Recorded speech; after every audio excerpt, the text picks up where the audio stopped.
quest for folklore that inspired Encanto. Now, as far as I can tell from some brief research, folklore was less of an inspiration to this movie than magical realism was.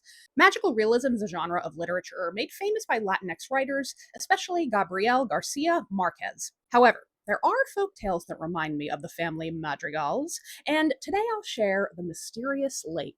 Let me know in the comments what aspects of the tale you can connect to Encanto, and stick around to the end for my recommendations of literature for kids who fucking love that movie. Once there was a boy named Juan Martin who lived way up in the Andes Mountains, but he wasn't lonely. He had a particular fondness and bond with the flora and fauna. He was so close to the creatures of the mountain that he learned the language of the birds and the bees and the flowers and the trees, and plants and animals make lovely friends. One day, Juan Martin was resting by an emerald green lake when he overheard a zancudo and an Andean teal chatting. I had a great visit, but I'm out of here today. You can't leave today. Tomorrow is the day the golden duck and her ducklings visit the surface. They only appear once a year. The golden duck leads the ducklings around the pond and teaches them about surface life. It's adorable. Oh, fuck yeah, I'm staying for that. Juan had a sudden recollection of a folk tale his father had told him about the golden duck and her ducklings. If a person was able to lasso a rosary around the duck and all of her ducklings, they would discover the duck's true identity and become rich beyond imagining. You see, the duck was actually a young woman, and the ducklings were her siblings. Juan got a nice long rosary and showed up at the lake the next day.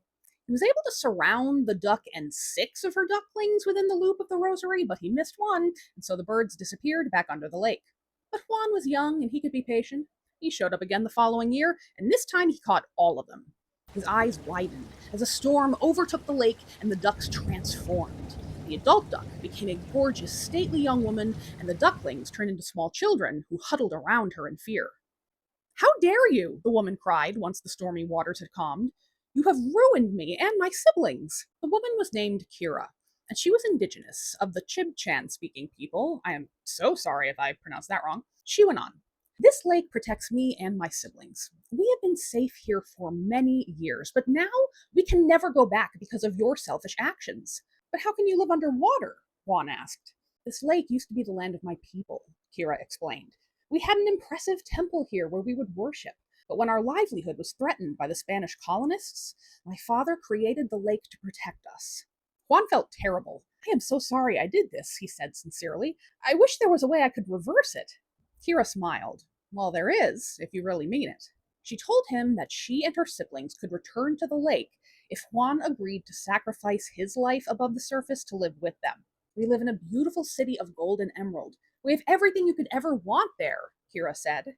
Juan was hesitant. "Will I be able to visit my family?" he asked. Kira gestured to her young siblings. "You can visit the surface once a year with us." Juan agreed. And the next year, when the golden duck surfaced, she had 8 ducklings with her. And I know how to find the Emerald Green Lake, but I'm not about to tell you. Poor duck already has 8 kids to tug around. Give her a rest. So if you didn't catch the Encanto connections, here's a couple I caught. The larger theme of the folktale, and indigenous people retreating to a hidden underwater kingdom for safety, reminded me a lot of Abuela's tale of finding magical shelter from the Civil War as she crossed the river. And Juan's connection to the animals reminded me of Antonio. If your kids love Encanto, hell, if you do and you love to read kids' literature, y'all should definitely read The Enchanted Life of Valentina Mejia by Alexandra Alessandri. It's about a girl whose father is a folklorist, intent on discovering cryptids and creatures he studies in the real world. On one such expedition, Valentina and her brother are pulled into a secret land where indeed the folklore creatures their father loves are very real. They set out on an expedition to meet Madre Monte in hopes that the guardian of the forest can send them home. Other librarians have recommended the graphic novel Nightlights by Lorena Alvarez and Alex Astor's Emblem Island series, so you might want to check those out too. Thanks for watching. I've got some great Latinx folklore in this book that I wrote. Fucked up fairy tales with Liz. Fucked up fairy tales with Liz.